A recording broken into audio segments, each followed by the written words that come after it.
श्रीकृष्ण श्रीकृष्ण श्रीकृष्ण श्रीकृष्ण। गुरुर्ब्रह्मा गुरुर्विष्णुः गुरुर्देवो महेश्वरः गुरुः साक्षात् परं ब्रह्म तस्मै श्री गुरवे नमः। तस्मै श्री गुरवे नमः। हरि ओम तत्सत्। నారద భక్తి సూత్రములు 50, 51, 52 సూత్రాలని చదువుదాం. సత్తరతి సత్తరతి సత్తో లోకాన్ స్థారయతి అనిర్వచనీయం ప్రేమ స్వరూప మూక ఆస్వాదవత్. గడిచిన సత్సంగంలో 52వ సూత్రం వరకు చూశాం. నారదులు వారు మాయని ఎవరు దాటుతారు అని చెప్పి ప్రశ్నించిన తర్వాత 11 రకాలైనటువంటి సాధనలను చెప్పారు. ఈ 11 ఎవరైతే అభ్యసిస్తారో వాళ్ళలో ఈ సాధనలు ఉన్నాయో వారు ఈ మాయను దాటగలరు అని చెప్పిన తర్వాత 50వ సూత్రంలో కాబట్టి ఇతడు దాటగలడు ఎవరు? ఈ 11 సాధనలు చేసినవాడు. అలా మాయను దాటినటువంటి వాడు ఇతరులను కూడా దాటించగలడు. అంటే ఆ భక్తుడు, ఆ మహాత్ముడు, ఆ జ్ఞాని యొక్క గొప్పదనాన్ని చెప్తూ లోకంలో ఇతరులను, ఈ అజ్ఞాన సంసారంలో మునిగిపోతున్నటువంటి మనుషులను, జీవులను కాపాడి వాళ్ళకి సహాయం చేయగలిగేటువంటి వాళ్ళు మహాత్ములే. దేవుడు నేరుగా వచ్చి సహాయం చేయడు. ఈ మహాత్ముల జ్ఞానుల రూపంలో వాళ్ళ జీవితాల్లో వీళ్ళ యొక్క దర్శనాన్ని ఇచ్చి, వీళ్ళ యొక్క ఉపదేశాన్ని వాళ్ళకి అందజేసేట్టు చేసి భగవంతుడు ఇండైరెక్ట్గా ఇట్లా మనకు సహాయపడతాడు. కాబట్టి మనం గుర్తించాలి మహాత్ముల యొక్క సాంగత్యం, సత్సంగం ఎంత అవసరం అనేది మనం గుర్తించాలి. అలా చెప్పిన తర్వాత మరలా నారదులు వారు ఈ ప్రేమ యొక్క స్వరూపమును ఎంత చెప్పి ఎన్ని మాటలతోటి ఎట్లా వర్ణించి దీన్ని పూర్తిగా అర్థమయ్యేట్లు చెప్పగలమా? ఇది అనిర్వచనీయమైనటువంటి ప్రేమ స్వరూపం. ఈ ప్రేమ అనేటువంటిది అనిర్వచనీయం. ఎందుకంటే ఇది లౌకిక ప్రేమ కాదు. లౌకిక ప్రేమ అయితే నిర్వచించి ఏదో విధంగా చెప్పచ్చు, లేక మన చేష్టల చేత చూపించవచ్చు. కానీ అలౌకికమైనటువంటి ఆత్మ ప్రేమ, భగవత్ ప్రేమని ఎట్లా వర్ణించి చెప్పేది, ఎలా చూపించేది? అది ఎవరికో చూపించేది, చెప్పేది కాదు, వాళ్ళకి వాళ్ళ హృదయాల్లో తెలియాలి. అందుకని ఇది ఎలాగంటే దానికి ఉదాహరణ ఇచ్చారు నారదులు వారే. ఒక మూగవాడికి ఒక తీపి పదార్థమును ఇచ్చి, ఏదైనా స్వీట్ని ఇది ఎట్లా ఉంది అని అడిగితే తింటున్నప్పుడు వాడేం బదులు చెప్పగలడు? వాడికి మాటలే రావు చెప్పటానికి, నోరు పలకలేడు. కాబట్టి అతడు ఎక్స్ప్రెస్ చేయగలడా? అనుభవిస్తున్నప్పుడు కూడా ఆ తీపి,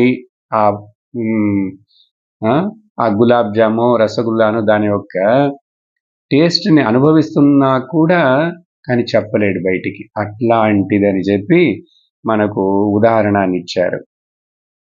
ఆ తర్వాత ఈరోజు ఇప్పుడు 53వ సూత్రంలో మరి అసలు ఇలాంటి ప్రేమ స్వరూపమైనటువంటి అనిర్వచనీయమైనటువంటి ఈ పరాభక్తి, జ్ఞానము సహిత భక్తి ఎవరికి ఎట్లా లభిస్తుంది?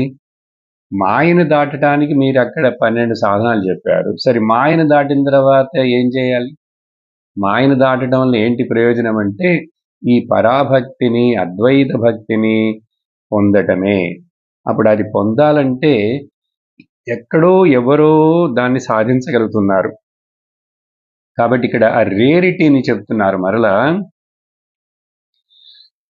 53వ సూత్రంలో, ప్రకాశతే క్వాపి పాత్రే. ఇది అందరికీ అంత సులభముగా లభించేటువంటిది కాదు. భక్తి అనేటువంటిది చాలా సులభమైన సాధనంగా ఉన్నప్పటికీ పరాభక్తి, అద్వైత భక్తి ఒకటికి ఏర్పడాలంటే వాడెంతో చిత్తశుద్ధితోటి ఉండి ఉండాలి. వాడికి ఈశ్వరుడి యొక్క అనుగ్రహం వాడి మీద వర్షించుండాలి. కాబట్టి ప్రకాశతే, ఇది ఎవరికో ఎక్కడో క్వాపి సమ్వేర్, ఎవరికో అరుదుగా ఇది ప్రకాశిస్తుంది. క్వాపి పాత్రే అంటే కాఫీ కాదు, క్వా అపి, ఎవరికో ఎక్కడో. ఎవరు వాళ్ళు? పాత్రత ఎవరికైతే ఉన్నదో వాళ్ళకి, అర్హత ఉన్న వాళ్ళకి ఆ పరాభక్తి వాళ్ళకి దొరుకుతుంది, వాళ్ళు అక్కడ ప్రకాశిస్తుంది అని చెప్పి నారదుల వారు చెప్తున్నారు. ఇప్పుడు ఎవరికో ఎక్కడో దొరుకుతుందంటే మరి ఇంకా మనం నిరుత్సాహపడిపోవటానిక ఇలా చెప్తున్నారు? కాదు కాదు. భగవద్గీతలో కూడా భగవంతుడు ఇది మనుష్యాణం సహస్రేషు కశ్చిత్ యతతి సిద్ధయే యతతామపి సిద్ధానాం కశ్చిన్మాం వేత్తి తత్వతః అని అక్కడ కూడా భగవంతుడు చెప్పాడు. వేలలో ఎవరికో ఒక్కడికి దొరుకుతుంది.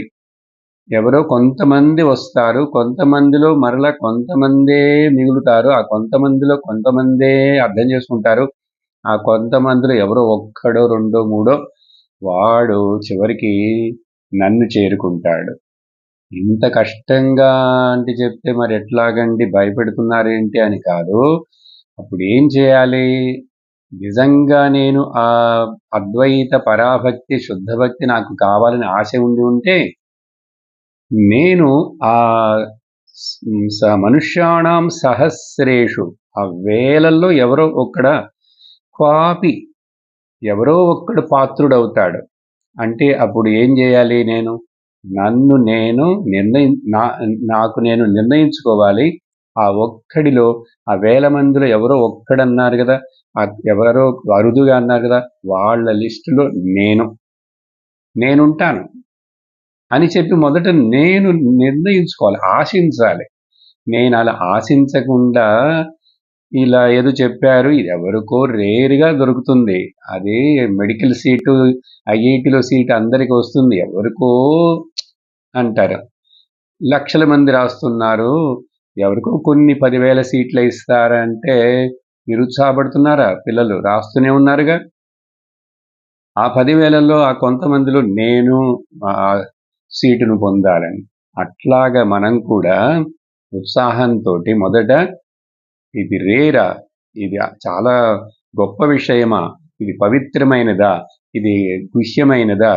భగవద్గీతలో భగవంతుడు ఆ భక్తిని గురించి చెప్పేటప్పుడు ఇది రహస్యం, పవిత్రం అండ్ చాలా గొప్పది అని చెప్పి ఆయన పొగుడుతారు ఆ భక్తిని, ఆ విషయాన్ని. అప్పుడు మరి అది నాకు కావాలి. ఏది పవిత్రమైనదో, ఏది ఉత్తమమైనదో, ఏది రహస్యములలోకెల్లా రహస్యమైనదో అంటే అది నాకు కావాలి. నేను దానికోసమే ప్రయత్నిస్తాను, నేను అదే ఆశిస్తానని అట్లా నిర్ణయించుకున్నవాడు తప్పనిసరిగా మనల్ని భగవంతుడు కూడా చూస్ చేస్తాడు, మన పేరు టిక్ చేస్తాడు ఆయన. కాబట్టి నేను ఆ పాత్రత అంటే ఏంటి ఇక్కడ? అర్హత. అర్హత ఉండాలి. అర్హత ఎక్కడి నుంచి వస్తుంది? మొదట నేను అసలు ఆశించాలి కదా. అలా ఆశించేవాడినే ముముక్షు అంటారు, జిజ్ఞాసు అంటారు. ఆ విషయం తర్వాత సూత్రాల్లో రాబోతున్నది. కాబట్టి మనుష్యాణం సహస్రేషు, జ్ఞానవాన్, చివరికి ఆ పరాభక్తి, జ్ఞానముతో కూడినటువంటి భక్తి, అద్వైత భక్తిని పొందిన జ్ఞాని మాత్రమే నన్ను చేరుకోగలడు. అక్కడ జ్ఞాని అని చెప్పినందువలన భక్తుడిని ఆయన నెగ్లెక్ట్ చేశారనో లేక లిస్టులోంచి తొలగించారనుకోకూడదు. ఈ భక్తుడే ఆ జ్ఞాని, ఆ జ్ఞానే ఈ భక్తుడు. ఏమని అర్థం చేసుకుంటాడు? జ్ఞానవాన్ మాం ప్రపద్యతే. ఏమర్థం చేసుకున్నాడో తెలుసా? ఎప్పుడు జ్ఞాని అని ఎవరిని చెప్తాం? ఏంటి దానికి ఒక చిహ్నం అంటే వాసుదేవం సర్వమితి సమహాత్మాసు దుర్లభ. చూడండి, దుర్లభం, రేర్. ఈ సర్వం మొత్తం కూడా ఈశావాస్యమిదగం సర్వం యత్కించత్ జగత్యాం జగత్. అంత భగవత్ స్వరూపమే, వాసుదేవుడే వాసితం భువనత్రయం అని చెప్పి ఎవరైతే తెలుసుకుంటాడో ఆ మహాత్మ, అట్లాంటి మహాత్ముడు చాలా దుర్లభం. కాబట్టి ప్రకాశతే క్వాపి పాత్రే, మనకప్పుడు ఉత్సాహపరిచి ఎంకరేజ్ పరిచి మనల్ని ఆ పాత్రత ఉన్నవాడిని నన్ను భగవంతుడు అనుగ్రహించి ఆయన నాకు అద్వైత భక్తిని ప్రసాదించి ఆయనలో నన్ను లీనం చేసుకోవాలి, నేను ఆయన ఒకటైపోవాలని ఆశించాలి. మొదట మన ఆశే గమ్యమే, గోలే వీక్గా ఉంటే ఎట్లా పోయి గమ్యాన్ని చేరతాం? అందుకని అది స్ట్రాంగ్గా ఉండాలంటే నీకు అక్కడ శ్రద్ధ ఉండాలి. కాబట్టి భగవంతుడు భగవద్గీతలో ఈ విషయాలన్నీ చెప్పే చోటనే శ్రద్ధావాన్ లభతే జ్ఞానం తత్పరః సంయతేంద్రియః జ్ఞానం లబ్ధ్వా పరాం శాంతిం అచిరేణాధిగచ్చతి. చాలా తొందరలోనే, శీఘ్రముగానే అతడు పొందేస్తాడు. పరాం శాంతిని పొందుతాడంటే మోక్షమును పొందుతాడు. ఎవరు? శ్రద్ధావాన్. శ్రద్ధ ఉన్నవాడికే జ్ఞానము లభించును. ఆ శ్రద్ధ ఉన్న తర్వాత ఇంకా ఆ సత్యము వైపే, ఆ భగవంతుడి వైపే తత్పర సంయతేంద్రియ, ఇంద్రియ మనో వ్యాపారములన్నిటిని కూడా ఆ భగవత్ సాక్షాత్కారం కోసం, భగవత్ ప్రాప్తి కోసం, జ్ఞాన ప్రాప్తి కోసం మాత్రమే కేంద్రీకరించి ఉంటాడో అటువంటి అతడు జ్ఞానము పొంది పరాం శాంతిని పొందేస్తాడు చాలా తొందరలోనే. ఇంకా లేట్ ఏమి లేదు. వచ్చే జన్మలోన మళ్ళా అక్కడికి వెళతాడా? అదంతా ఏం కాదు. ఇక్కడే అంటే జీవన్ముక్తుడైపోతాడని అర్థం. కాబట్టి ఈ శ్రద్ధ విషయం చెప్తూ భగవంతుడు అనేక చోట్ల భగవద్గీతలో మరలా ఆ విషయాన్ని చెప్తాడు. కాబట్టి శ్రద్ధ మనలో ఎంత ఉన్నది? యో శ్రద్ధ సయేవ సహ. మన శ్రద్ధకి తగినట్లు మన డెస్టినీ. శ్రద్ధయా పరయా తప్తం తపసస్త్రివిధం నరైః అఫలాకాంక్షిభిర్యుక్తైః సాత్వికం పరిచక్షతే. శ్రద్ధతోటి చేయాలి, అదే తపస్సు. కానీ ఆ తపస్సులో, ఆ శ్రద్ధలో సాత్విక శ్రద్ధ ఉండాలి. అది సాత్వికమైన తపస్సుగా ఉండాలి. జనరల్గా ఈ శ్రద్ధను కూడా, తపస్సుని 3 రకాలుగా వర్ణించి చెప్తుంది శాస్త్రం, పెద్దలు. ఎవరైతే ఫలమును ఆశించకుండా తపస్సు చేస్తాడో, ఫలమును ఆశించకుండా శ్రద్ధను చూపిస్తాడో, ఫలమును ఆశించకుండా భగవంతుణ్ణి సేవిస్తాడో, అదే కదా మాట్లాడుతున్నాం కొద్ది రోజులుగా, నిష్కామ భక్తుడు. అటువంటి భక్తి ఎవరికైనా ఉందంటే ఆ భక్తుడు, ఆ భక్తి పేరు సాత్విక భక్తి అంటారు. కాబట్టి మొదట్లో భక్తి సాత్వికమైనదిగా ఉండాలి. అప్పుడే అతడిని అర్హత ఉన్నవాడిగా చేసి ఆ తర్వాత పూర్ణుడిగా చేస్తుంది. వాడు పూర్ణత్వం, ఫలాన్ని పొందేస్తాడు. అందుకని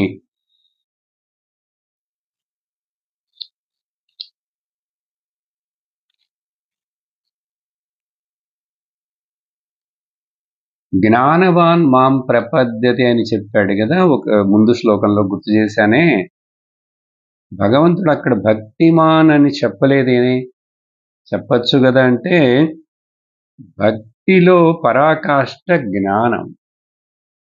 అందుకని ప్రతి జ్ఞాని భక్తుడే గాని ప్రతి భక్తుడు జ్ఞాని అయి ఉండాల్సిన అవసరం లేదు. అందుకని భక్తిలో గ్రెడేషన్ చెప్తాం కానీ జ్ఞానంలో గ్రెడేషన్ లేదు. జ్ఞానం అంటే జ్ఞానమే, కానీ భక్తిలో గ్రెడేషన్ ఉంటాయి.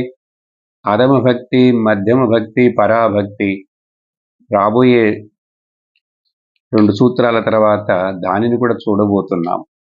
ఆ అధమ భక్తిలో ఉన్నవాడు ఎట్లా మధ్యమ భక్తికి ఎదగాలి, ఆ మధ్యమ భక్తిలో ఉన్నవాడు ఎట్లా ఉత్తమ భక్తికి ఎదగాలి అని చెప్పి అక్కడ సూచిస్తారు మనకు.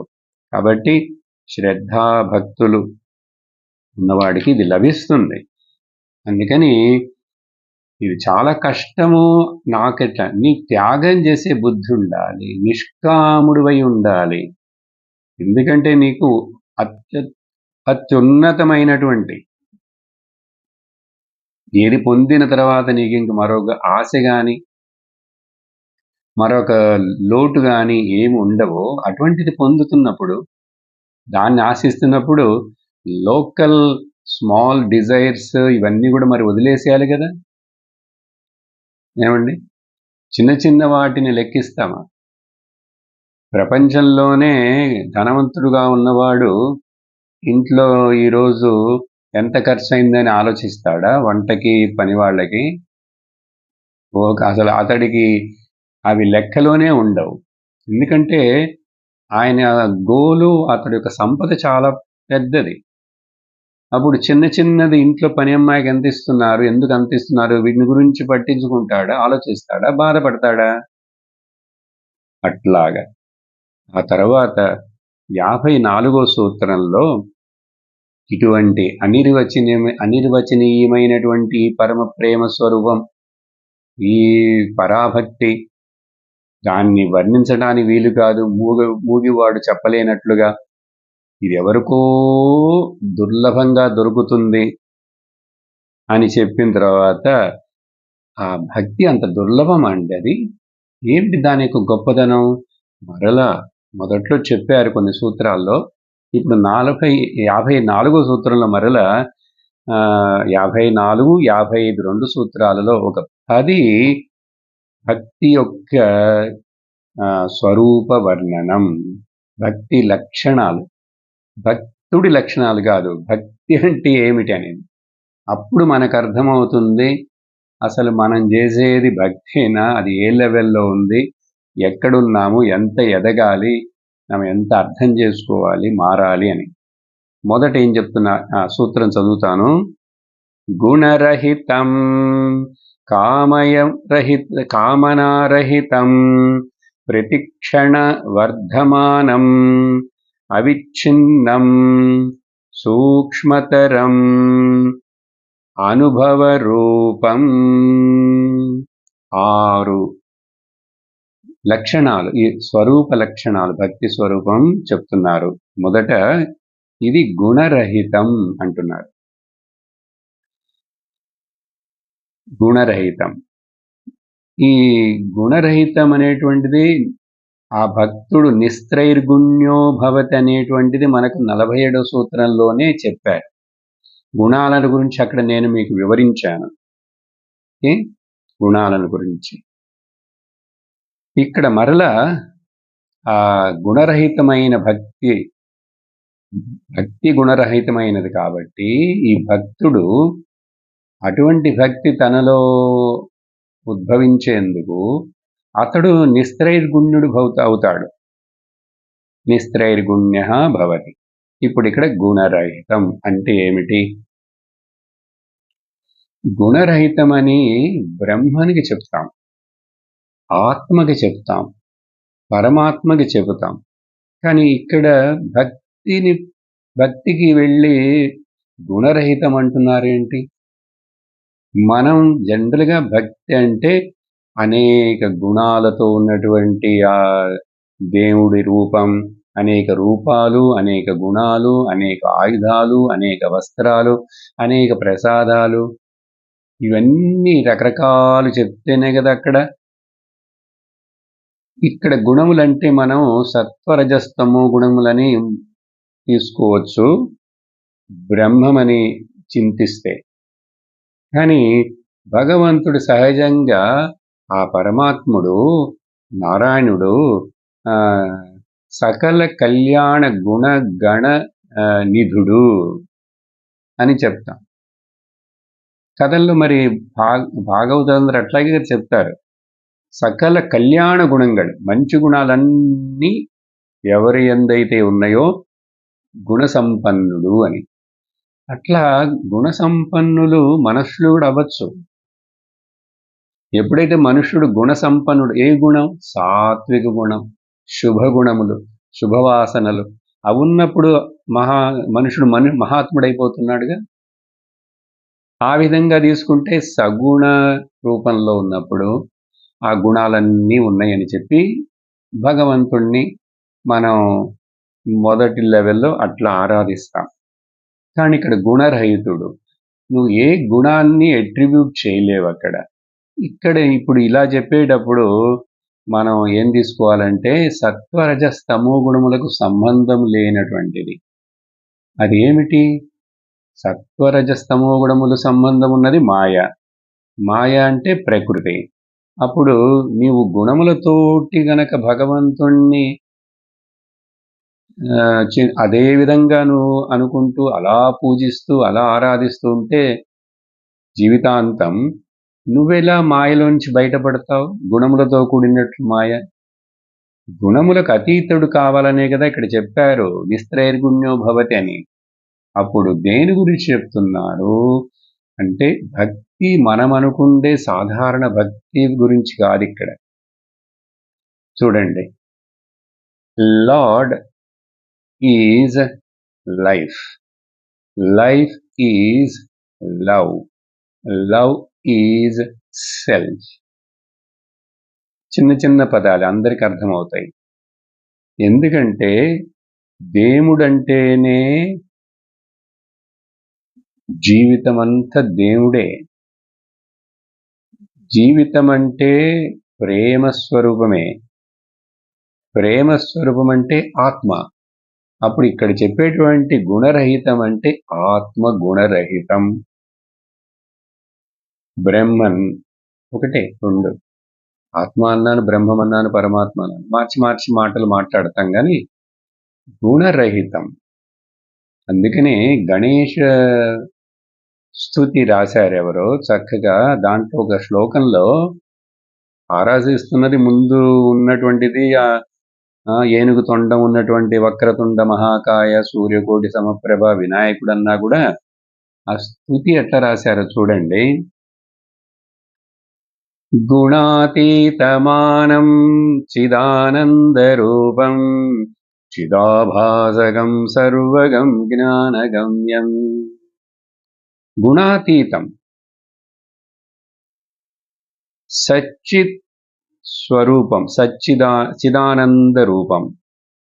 కానీ నీ యొక్క ఆభాసం, ప్రతిబింబం ఇక్కడ అంత ఆనందంగా సత్యచిత్తుగా కనపడుతున్నది. అన్నీ కూడా జ్ఞానానికి గమ్యముగా ఉన్నాయి. జ్ఞానమే గమ్యం, జ్ఞానమే స్వరూపం. మునిధ్యేయమాకాశ రూపం పరేశం. మునులందరూ తపస్సు చేసి వాళ్ళ హృదయాల్లో ఆకాశ రూపం పరేశం. ఆకాశానికి గుణం ఉందండి, శబ్ద గుణం ఉంది. కానీ మనం అనుకునే సహజమైన విశేషణాలు వేరే, రంగు, వాసన, అవన్నీ ఏమైనా ఉన్నాయా? ఆకారము. పరబ్రహ్మ రూపం చూడండి, పరబ్రహ్మ రూపము, పరబ్రహ్మమై గణేశ రూపం. గణేశం భజేమా. గుణరహితుడైనటువంటి బ్రహ్మ, దానినే నేను ఈ గణేశుడు రూపంలో ఉన్న వినాయకుడు మూలంగా దాన్ని అర్థం చేసుకుంటాను నేను. ఇలా ఏ దేవుడికైనా చెప్పుకోవచ్చు మనం. అలా చెప్పుకున్నప్పుడు అప్పుడు నిర్గుణుడైపోతాడు. గుణరహితం. మరికొంచెం వేదాంతపరముగా చూస్తే ఇది భక్తి అనేటువంటిది ప్రేమ. ప్రేమ అనేటువంటిది ఆత్మ యొక్క స్వరూపం అది. అది సపరేట్‌గా చెయ్యేసేది కాదు. అది నువ్వు గుర్తించు. అందుకని ప్రేమించుట అనేటువంటిది మహాత్ముల యొక్క సహజ స్వభావం. ఎందుకంటే వాళ్ళు ఆత్మదృష్టితోటి వాళ్ళు లోకం మొత్తాన్ని చూస్తారు కాబట్టి అన్‌కండిషనల్ లవ్ ఉంటుంది వాళ్ళ దగ్గర. ఇన్ స్పైట్ ఆఫ్ ఎవరు ఎట్లా ఉన్నా, ఏది ఎట్లా ఉన్నా కూడా in spite of they love. అలా మనుషుడు గనక చెయ్యగలిగితే మనుషుడు దైవం ఏమైనట్లే, దైవమని గుర్తించినట్లే. కాబట్టి ఆత్మ అనేటువంటిది ప్రేమ స్వరూపం. ఆనంద స్వరూపమన్నాను, ప్రేమ స్వరూపమన్నాను రెండు ఒకటే.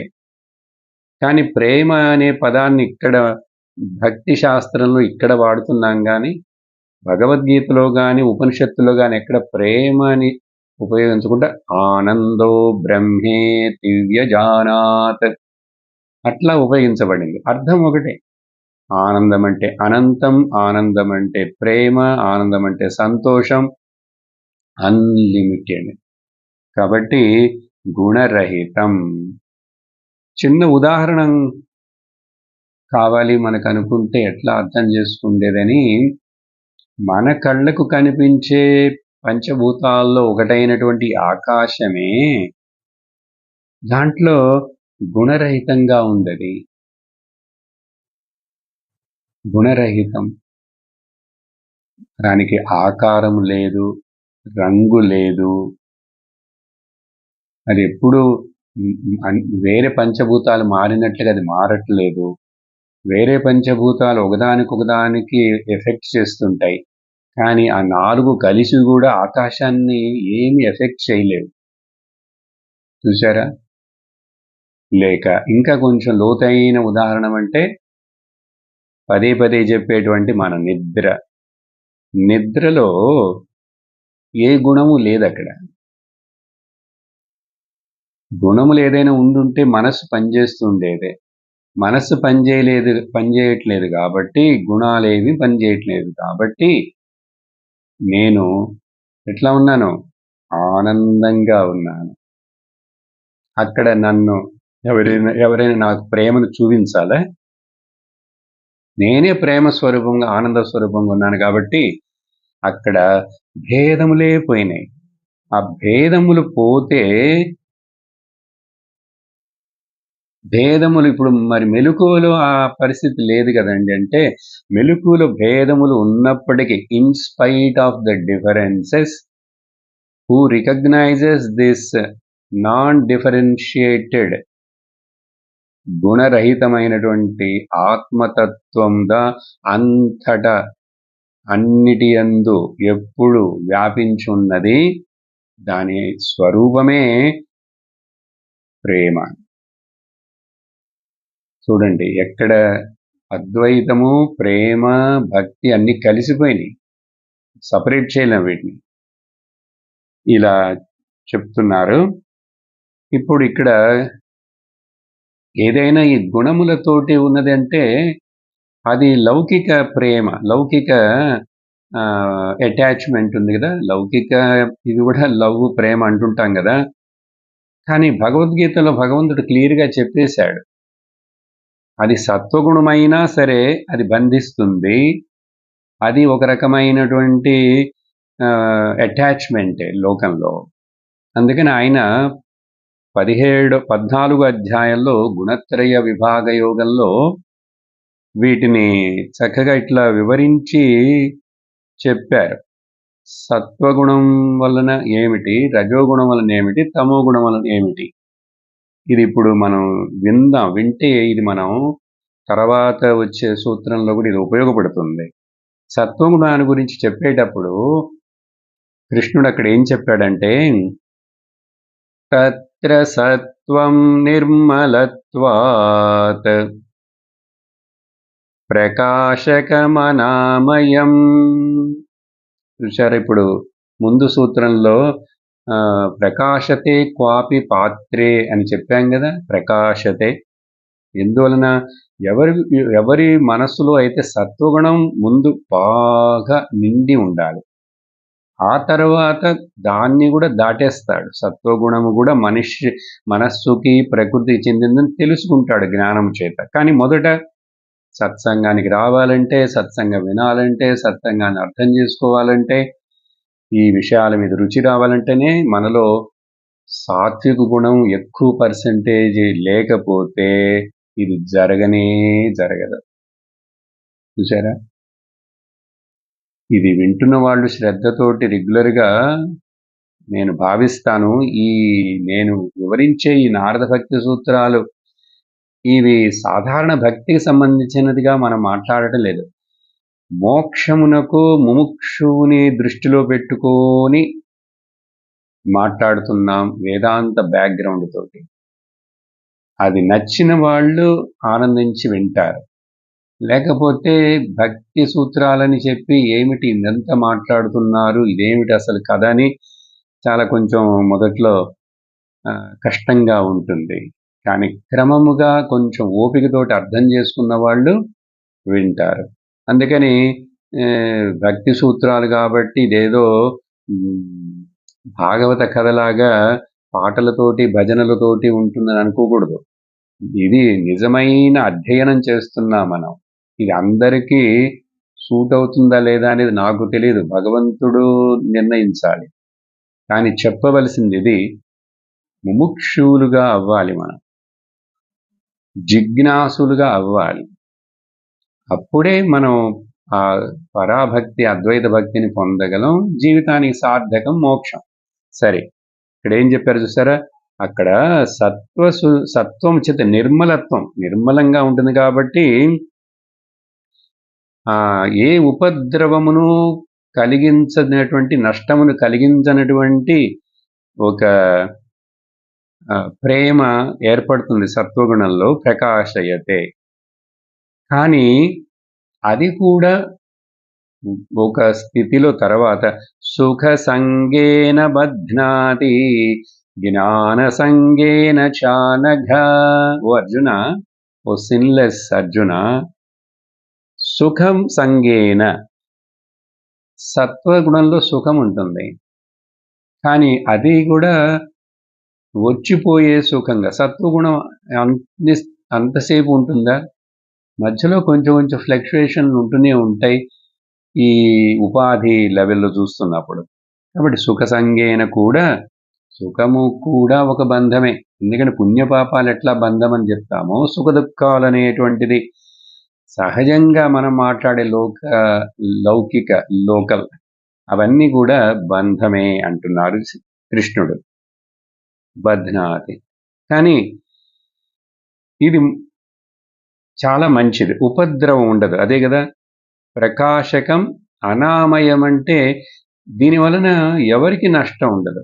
కానీ మిగతా రజో తమో గుణంలో ఏర్పడేటువంటి ఆ ప్రేమ కూడా అది నష్టాన్ని కలిగిస్తుంది, ఇతరులకు నష్టాన్ని కలిగిస్తుంది, నీకు కూడా నష్టాన్ని కలిగిస్తుంది. కాబట్టి ప్రారంభంలో ఆధ్యాత్మిక జీవనంలో సత్వగుణ సంపన్నులై ఉండాలి.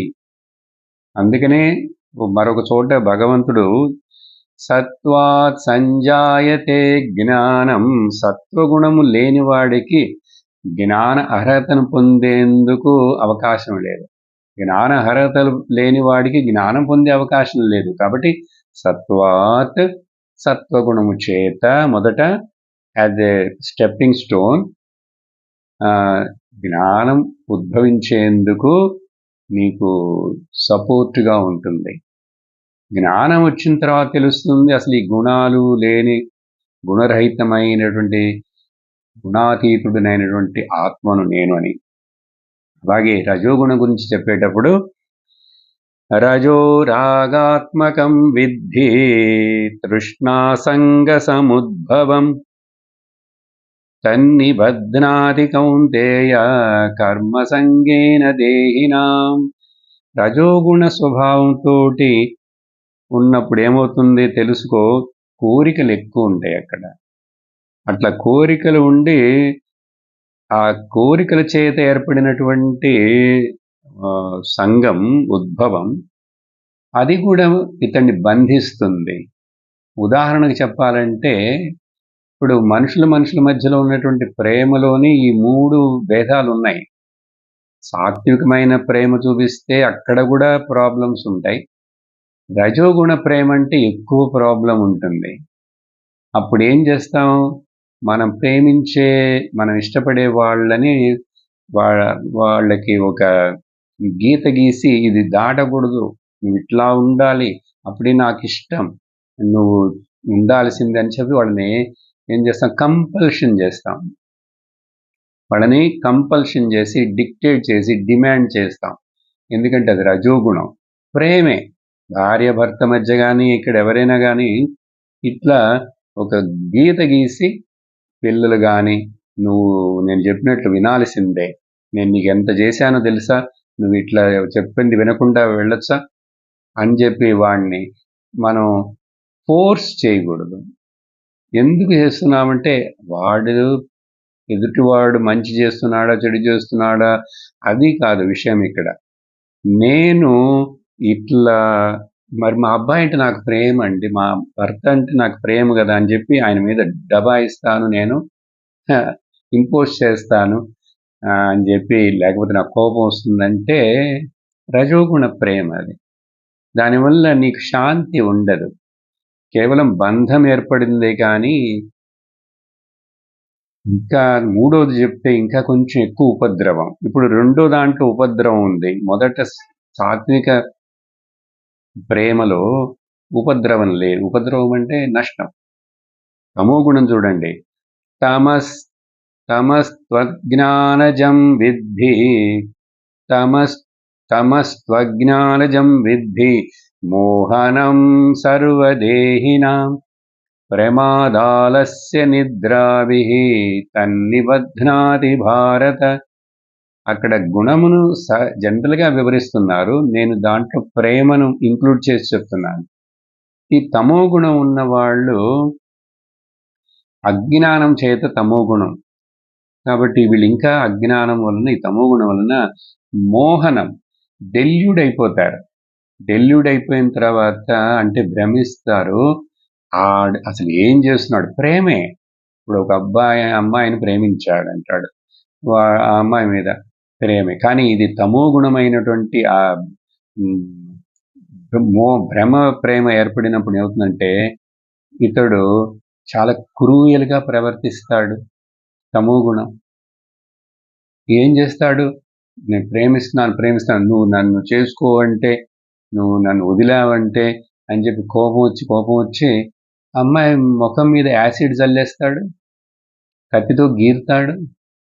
చూసారా? ఇవన్నీ ఎందుకు చేస్తున్నాడు? ద్వేషం కాదు, ప్రేమే. కానీ ఆ తమో గుణమైనటువంటి ఎక్స్ప్రెషన్ ఈ ప్రేమ. చివరికి ఒక్కోసారి చంపేస్తాడు. చంపడమే కాదు, తాను కూడా చంపేసుకుంటాడు. అంటే ఏంటి? సో నీకోసం నేను ఎంత త్యాగం చేశానో, నాకు లభించనటువంటి, నాకు కాకుండా నువ్వు పోతే నేను తట్టుకోలేను. చూసారా? ఉపద్రవం. ఏమిటి దీనివల్ల ఏం సాధించాడు? ఏంటి గొప్ప? కానీ లోకంలో జరుగుతున్నాయి అలాంటివి. తమోగుణ ప్రేమ.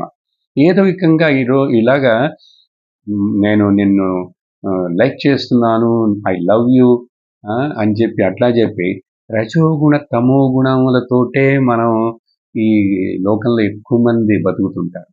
అందుకని కుటుంబాలలో చాలా ప్రశ్నలు, సమస్యలు, మనుషులకు మధ్యలో ప్రశ్నలు, సమస్యలు. ప్రశ్నలు అంటే తమిళంలో అవే సమస్యలు. ఇవి ఏం వస్తున్నాయంటే కారణం ఇంతే, అజ్ఞానము చేత. రజోగుణము ఉండి కొంతమంది అట్లా ప్రవర్తిస్తారు, తమో గుణం ఉండి కొంతమంది ఇట్లా ప్రవర్తిస్తారు. ఇప్పుడు ఉపద్రవం అయిపోయింది కదా, పెద్ద నష్టం. ఇది కరెక్టా? ఇట్లా ఉండొచ్చా?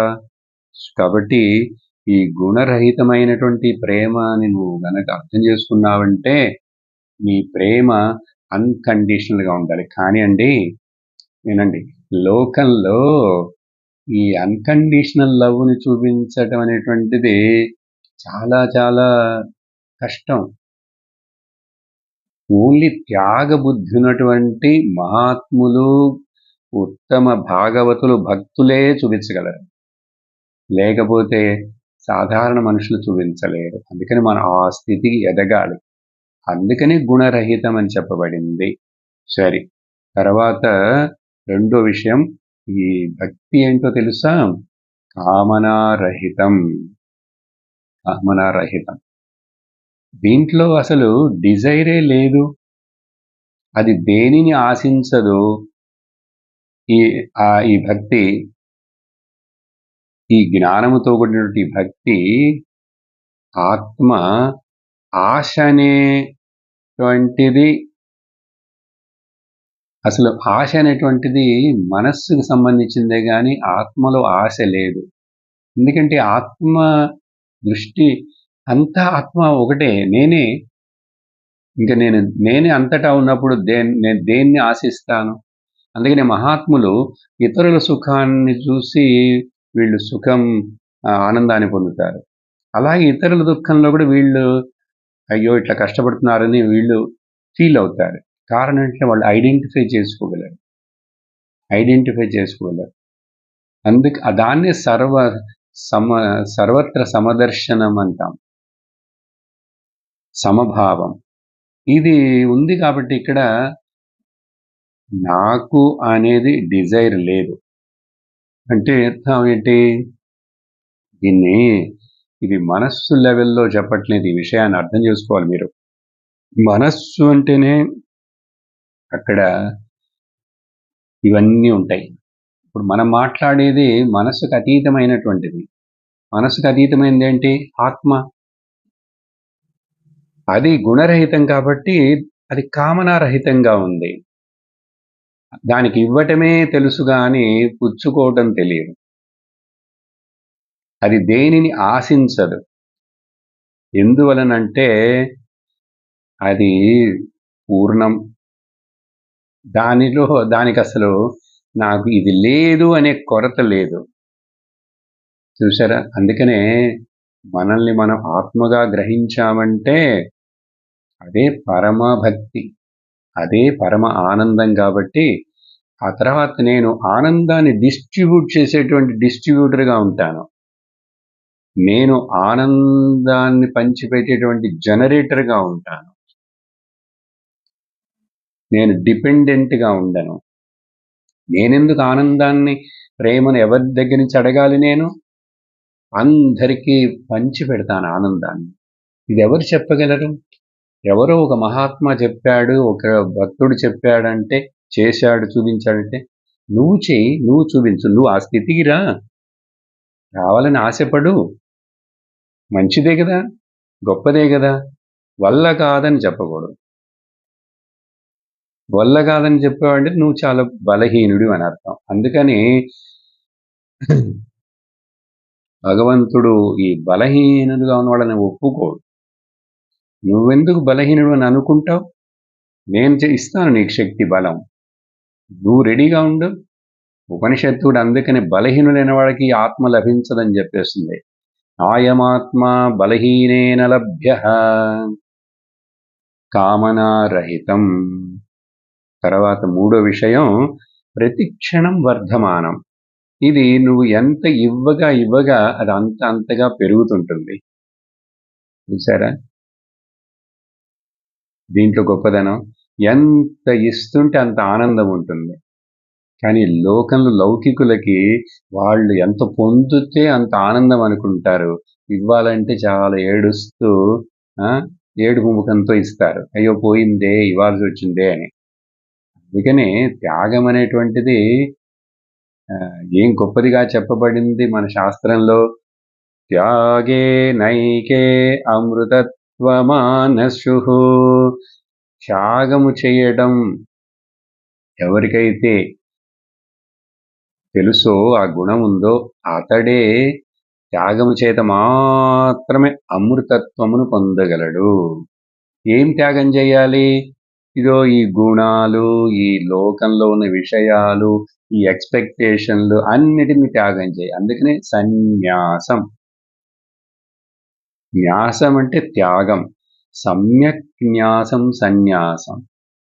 ఇది బయట బాహ్య వేష మార్పు కాదు, మనోభావన.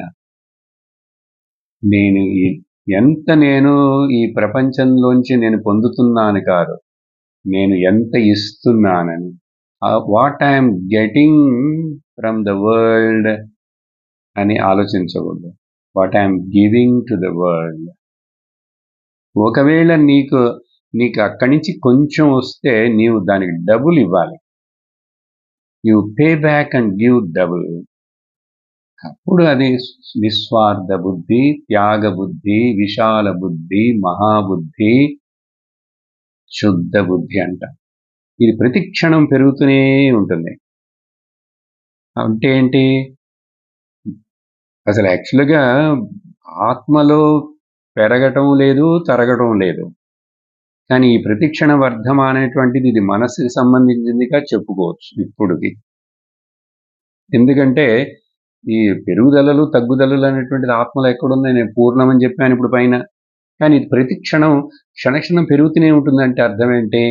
ఇక్కడ వ్యవహార ప్రపంచంలో నువ్వు ఉన్నా కూడా ఇచ్చుటలో ఆనందాన్ని పొందుతూనే ఉంటావు.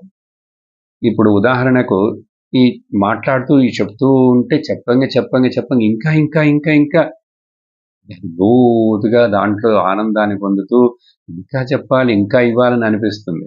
అలాగే వినేవాళ్ళకి ఇంకా విందాం, ఇంకా కొంచెం చెప్పండి, ఇంత విషయం ఉందా అని చెప్పి అది ముఖ్యంగా భగవత్ కథలు అవన్నీ చెప్తుంటే వింటుంటే భక్తులను గురించి, భక్తిని గురించి ఇంకా వినాలని ఆసక్తి పెడుతుంది. ఎన్నిసార్లు విన్నా రామాయణం కథ చెప్తే మరలా వినాలనిపిస్తుంది. ఎన్నిసార్లు భాగవతం కృష్ణ కథ చెప్పినా మరలా వినాలనిపిస్తుంది. ఎందుకు? అది ఆనందాన్ని ఇస్తుంది కాబట్టి. ఇలా మనస్సుకు చెందిన ఒక స్టేజ్గా ఈ ప్రతి క్షణం వర్ధమానం అనేది ఇక్కడ ఆ పాయింట్ అట్లా తీసుకోవచ్చు. ఎందుకంటే బ్రహ్మ ఆత్మ స్టాండ్ పాయింట్లో తీసుకుంటే అది పూర్ణము నిర్గుణంగా ఉన్నప్పుడు దాంట్లో ప్రతి క్షణం పెరగటం అనేటువంటిది ఏమి ఉండదు. ఇన్ఫినైట్లో మళ్ళీ ఇంకేమీ చేర్చలేం. ఇన్ఫినైట్లో నుంచి ఏది మళ్ళా తగ్గించలేం. ఈ చేర్చలేము, తగ్గించలేము అనేది చెప్పటానికే పూర్ణమదః పూర్ణమిదం పూర్ణాత్ పూర్ణముదచ్యతే. చూడండి, పూర్ణస్య పూర్ణమాదాయ పూర్ణమేవావశిష్యతే. ఇదంతో గంభీరమైనటువంటి శాంతి మంత్రం. వేదాంత సారం మొత్తం దాంట్లో ఉంది. అది పూర్ణం, ఇది పూర్ణం. పూర్ణంలో నుంచి కొంచెం పూర్ణం తీసావంటే పూర్ణానికి ఏమి కాదు, లేకపోతే దీన్ని అక్కడ చేర్చాను. అది పూర్ణం, ఇది పూర్ణం అంటే అంతా పూర్ణమే. అది చాలా విశ్లేషణ చేసి చెప్పాల్సింది, జస్ట్ జ్ఞాపకం చేశాను. అందరూ వింటుండే దగ్గర ఏదో శాంతి మంత్రం పూర్ణాహుతి అయింది, అందుకని అంత పూర్ణం అని. అది కాదు అర్థం. ఆత్మ పూర్ణం, జీవాత్మ పూర్ణం. అది అందువలన పూర్ణస్య పూర్ణమాదాయ, ఆ పూర్ణంలో నుంచి ఇది కొంచెం తీసాము అనేది లేదు, తీయలేదు, అసలు తీసినట్లుగా కనపడుతుంది. తీసినా అది పూర్ణంగానే ఉంటుంది. దాంట్లో ఎప్పుడు పెరుగుదలలు లేవు. అందుకని ఈ భక్తి ఇంకొక విధంగా చెప్పాలంటే, నా భక్తుడు ప్రతి క్షణం నాకు ఇంకా ఇంకా ఇంకా దగ్గరికి వచ్చేస్తుంటాడు. ఎన్నటికీ వెనక్కి వెళ్ళడు, కింద పడిపోవడం ఉండదు, నష్టపోవటం అనేటువంటిది ఉండదు. నమే భక్త ప్రణశ్యతి అని భగవద్గీతలో భగవంతుడు వాగ్దానం చేశాడు. There is no downfall to my devotee at any cost.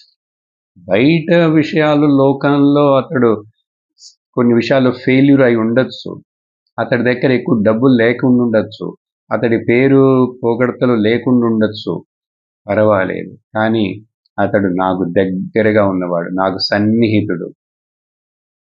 అందుకని ఈ లోకంలో ఎంత ధనమున్నా కూడా భక్తి ధనం లేనివాడు నిర్ధనులు అంటుంది భాగవతం. వాళ్ళు ధనం లేని వాళ్ళే.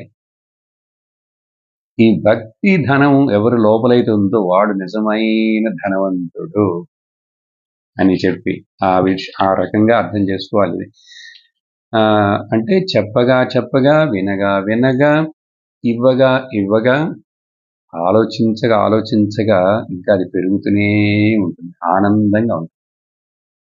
4వ విషయం ఏం చెప్తున్నారంటే అవిచ్ఛిన్నం. చూడండి, అప్పుడు మరి ఇక్కడ అవిచ్ఛిన్నం అన్నారు, ఆ ముందేమో కామనారహితం అన్నారు. కాబట్టి ఆ మధ్యలో చెప్పినటువంటి ప్రతిక్షణ వర్ధమానం అనేటువంటిది జాగ్రత్తగా అట్లా అర్థం చేసుకోవాలి. ఎందుకంటే అవిచ్ఛిన్నం అంటే అనంతం, అఖండం, డివిజన్లెస్. దాంట్లో విచ్ఛిత్తే లేదు, డివిజనే లేదు, బ్రేక్ లేదు, సపరేషన్ అనేదే లేదు. ఈ సపరేషన్ లేదు, విచ్ఛిత్తి లేదు అని దేనికి చెప్పగలం? కేవలం బ్రహ్మ ఆత్మలో భేదం లేదు, డివిజన్స్ లేవు, నిర్వికల్పం, ఫ్రాగ్మెంటేషన్ లేదు అక్కడ. దానికి ఉదాహరణ మళ్ళీ అర్థం చేసుకునేందుకు బ్రహ్మ అంటే ఇవే, కానీ అర్థం కావట్లేదే. అంటే అదే నువ్వు మనసు శరీరాన్ని పక్కన పెట్టి ఉపాధులను చింతించావంటే నేను ఉన్నాను అనే అది భావన కాదు, ఆ జ్ఞానంలో, ఆ ఎరుకలో విచ్ఛిత్తుందా?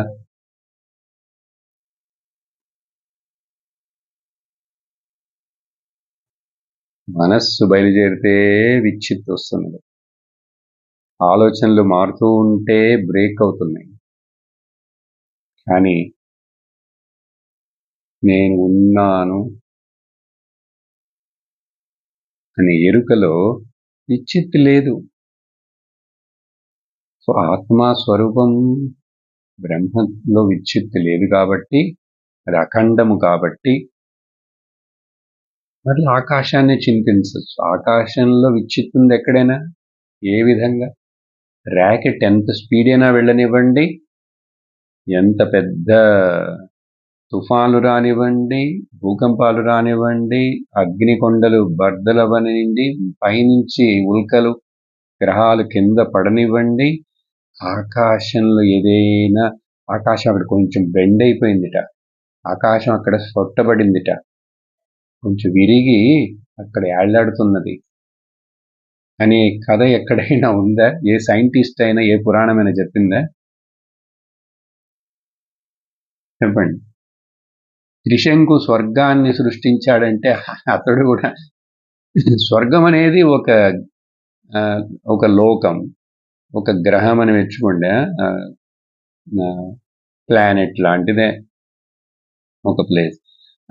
త్రిశంకుడు ఈ ఆకాశంలో ఇంకొక స్వర్గాన్ని, ఇంకొక గోళాన్ని నిర్మించాడన్నారు. So what? ఆకాశం అన్నిటికీ సపోర్ట్ చేస్తున్నది, కానీ తానుగానే ఉన్నది. ఇది అర్థం కావటం కష్టంగా ఉంది కదూ. అందుకనే ఈ భక్తి కూడా సూక్ష్మతరం. 5వ పాయింట్. అందుకనే బాబు ఇది చాలా సూక్ష్మం, ఎంతో బుద్ధి సునిశితంగా ఉండాలి. వేరే బాహ్య విషయాలు, లౌకిక విషయాలు, రాగద్వేషాలతోటి మనస్సు అల్లకల్లోలమై ఉంటుంటే, ఆ మనస్సు రజోగుణ తమో గుణాలతో నిండి ఉన్నదైతే ఈ విషయం లోపలికి ఎక్కదు. అందుకనే కదా ఉపనిషత్తులో చాలా చోట్ల ఈ సూక్ష్మత, సట్లర్ దాన్ ది సట్లెస్ట్. ఎందుకంటే ఏంటండి సట్లర్ దాన్ ద సట్లెస్ట్ అంటే? అదేంటి మైక్రోస్కోపు, ఎలక్ట్రానిక్ స్కోప్లో చూడాలంటే ఏ స్కోపు లేదు బాబు దీన్ని చూడటానికి. ఇది వింటున్నాం కానీ అర్థమైనట్లుంది, ఇంకా అర్థం కాలేనట్లే ఉంది. అందుకని ఆత్మ గురించి వర్ణిస్తాం, ఆత్మ అంటే ఇట్లా అట్లా, నువ్వే అదే అని. కానీ గ్రాస్ప్ చేయటానికి మైండ్కి శక్తి లేదు. Mind cannot comprehend it. అందుకని ఇది సూక్ష్మం అని చెప్పారు. అంటే అర్థం చాలా చిన్నదండి, ఎలక్ట్రానిక్ మైక్రోఫోన్ చేసిన వైరస్ లాంటిది అని కాదు అర్థం. ఏది యాక్చువల్గా సూక్ష్మతరమో అది చాలా పెద్దదని అర్థం. ఏది గ్రాసెస్టో అది చాలా చిన్నదని అర్థం వేదాంతంలో. ఇదేంటి నన్ను తల్లకిందులుగా చెప్పి వేదాంతం అంటారని కూడా అర్థం చేసుకోవచ్చు. ఇప్పుడు ఆకాశం పెద్దదా, భూమి పెద్దదా? భూమిని నీవు అర్థం చేసుకున్నంత విధంగా కాంప్రిహెండ్ చేసినట్టుగా ఆకాశాన్ని కాంప్రిహెండ్ చేయగలుగుతున్నావా? చేయలేదు. కానీ ఇప్పుడు దేన్ని ఆకాశాన్ని సూక్ష్మం అని చెప్పాలి. కానీ ఏ సూక్ష్మం అంటే నీకు అర్థం కావట్లేదు కాంప్రిహెండ్ చేయడానికి, కాబట్టి అది పెద్దది. అందుకనే ఈ లిమిటెడ్ చిన్నదిగా ఉన్నది చూపిస్తే వెంటనే నువ్వు గ్రహించేస్తావు. ఇప్పుడు ఈ క్లిప్పును చూపించగానే నీ కళ్ళకి ఇది అర్థం చేసుకున్నావు. కానీ ఆకాశాన్ని గమనించు, ఆకాశం డైమెన్షన్స్ తెలుస్తాయా నీకు? దాన్ని పట్టుకోగలవా? దాన్ని కొట్టగలవా? కట్ చేయగలవా? ఎత్తి తీసి పారవేయగలవా? ఏమి చేయలేకపోతున్నావు. కానీ నిన్ను చుట్టి అంతటా ఆకాశమే ఉంది. ఇప్పుడు దాన్ని మరి నీకు ఇట్లా ఇంద్రియములకు మైండ్కి కాంప్రహెండ్ చేయడానికి కష్టంగా ఉంది. అదే పెద్దదిగా ఉన్నది. సో ఏదైతే సూక్ష్మతరము అని ఉపనిషత్తు చెప్తుందో అది పెద్దవాటన్నిటిలో కంటే పెద్దది అని అర్థం. అందుకనే బ్రహ్మం అనే పదమే పెద్దది అని అర్థం. బిగ్గర్ దాన్ ద బిగ్గెస్ట్ అని అర్థం. అప్పుడు అందుకని దాన్ని అది సూక్ష్మం అని చెప్పాలి. కైవల్యోపనిషత్తులో ఒక శ్లోకంలో సూక్ష్మాత్ సూక్ష్మతరం నిత్యం, ఆ సూక్ష్మాత్ సూక్ష్మతరమైనటువంటిది నిత్యమైనటువంటి తత్వమేవ త్వమేవ తత్, అదే నువ్వు, నువ్వే అది. అదే నువ్వు, నువ్వే అది. తత్వమసి. కఠోపనిషత్తులో అందుకనే దీన్ని అర్థం చేసుకోవాలంటే తమో గుణంలో నుంచి మేలుకో, ఉత్తిష్టత, జాగ్రత్త, రజోగుణంలో నుంచి కూడా బయటికి రా, ప్రాప్య వరాన్ నిబోధత, మహాత్ముల దగ్గరికి వెళ్ళు, గురువు దగ్గరికి వెళ్ళు, వాళ్ళు బోధిస్తారు. ఈ వాక్యం వివేకానందుల వారికి చాలా ఇష్టమైనది. ఆయన కొటేషన్స్లో, స్టేట్మెంట్స్లో ఇది చాలా గొప్పది. ఆయన ఇంగ్లీష్లో దీన్ని arise awake arise and don't stop until you reach the goal అని ఆయన యువకుల కోసం చెప్పినది. అది ఇక్కడి నుంచే ఎగ్జాక్ట్లీ ఇదే ఇంగ్లీష్ ట్రాన్స్లేషన్. ఉత్తిష్టత, జాగ్రత్త, ప్రాప్యవరాన్ నిబోధర. అనుభవజ్ఞులైనటువంటి జ్ఞానులు, మహాత్ముల దగ్గరికి వెళ్ళు. నీ అంతటి నువ్వు అర్థం చేసుకోవాలి, తెలుసుకోవాలని ఈ భక్తిని ఎన్నో సంవత్సరాలుగా అదే రొటీన్గా, అదే అట్లా గుళ్ళు, అదే పండుగలు, అదే విధమైన పూజలు ఇవన్నీ చేసుకుంటూ ప్రసాదాలు తింటూ కాలక్షేపాన్ని చేస్తూ కాలక్షేపం చేస్తున్నావు. ఇది అట్లా అర్థమయ్యేది కాదు. నువ్వు తెలుసుకున్నది, నీకు తెలిసింది అది పూర్ణం కాదు. అందుకని నువ్వు గురువు దగ్గరికి వెళ్ళు. ఇది క్షురస్య ధార నిశితా దురత్యయ, సూక్ష్మయా సూక్ష్మ బుద్ధి, very very subtle sharp intellect కావాలి. దానికి తగినటువంటి విధానమైన ఆహారము విహారము ఉండాలి. చివరిగా ఆరోది ఏం చెప్తున్నారంటే అనుభవ రూపం. ఇక్కడ అనుభవ రూపం అంటే అనుభవం అనేటువంటి జనరల్గా ఎక్స్పీరియన్స్ అని ట్రాన్స్లేట్ చేస్తాం.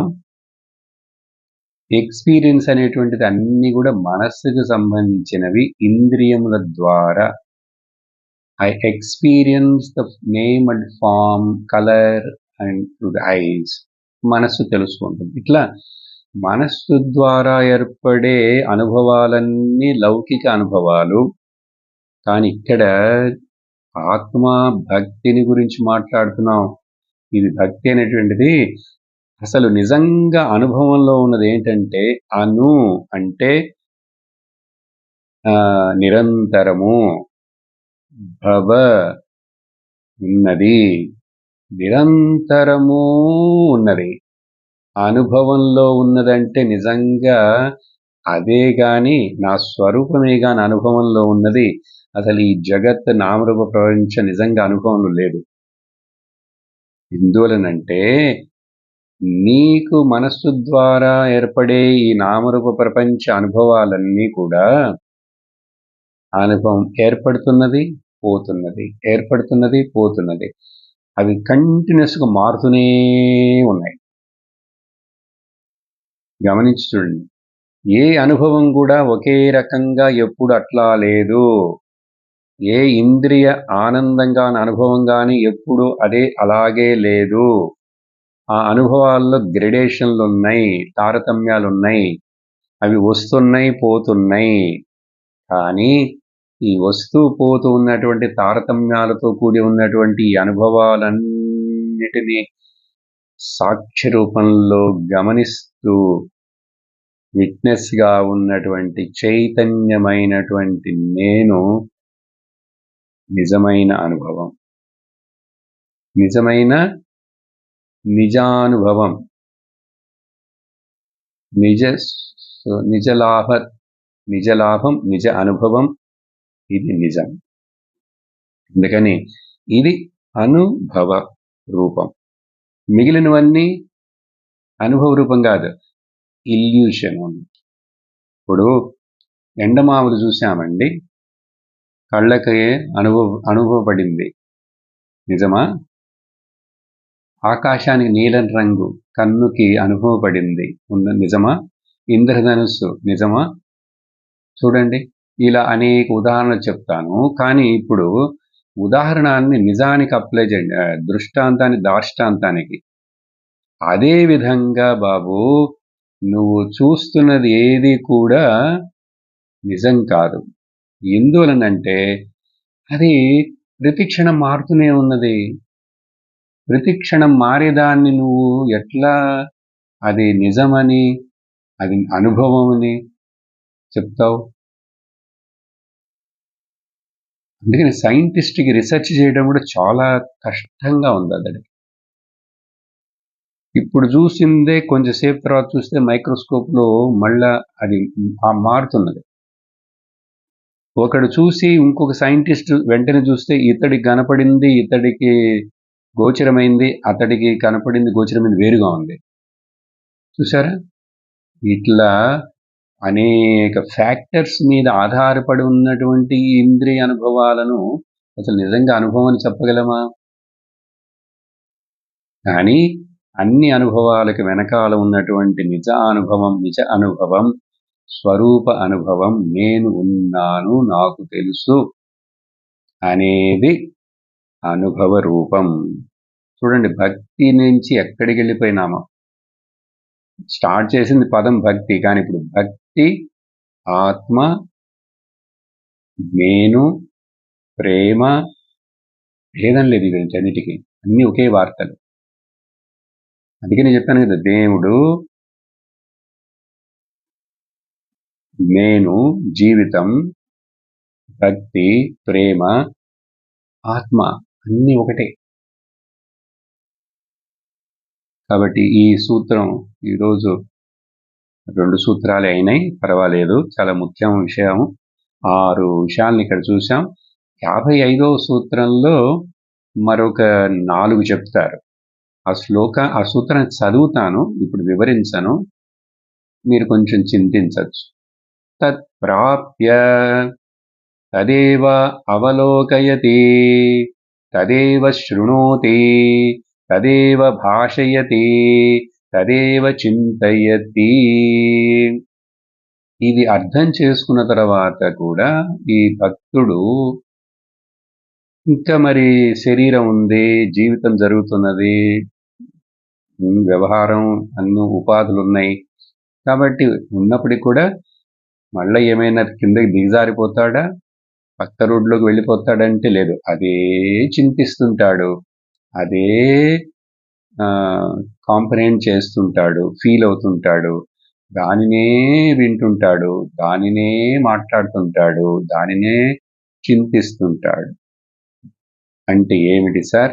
దానినే చూడటం, దానినే వినటం, దానినే మాట్లాడటం అంటే ఏమిటనేది వచ్చే సత్సంగంలో కొంచెం లోతుగా ఆ విషయాన్ని కూడా మనం విందాం. ఓం పూర్ణమదః పూర్ణమిదం పూర్ణాత్ పూర్ణముదచ్యతే పూర్ణస్య పూర్ణమాదాయ పూర్ణమేవావశిష్యతే. ఓం శాంతి శాంతి శాంతి. హరి ఓం శ్రీ గురుభ్యో నమః. హరి ఓం. హరి ఓం తత్సత్.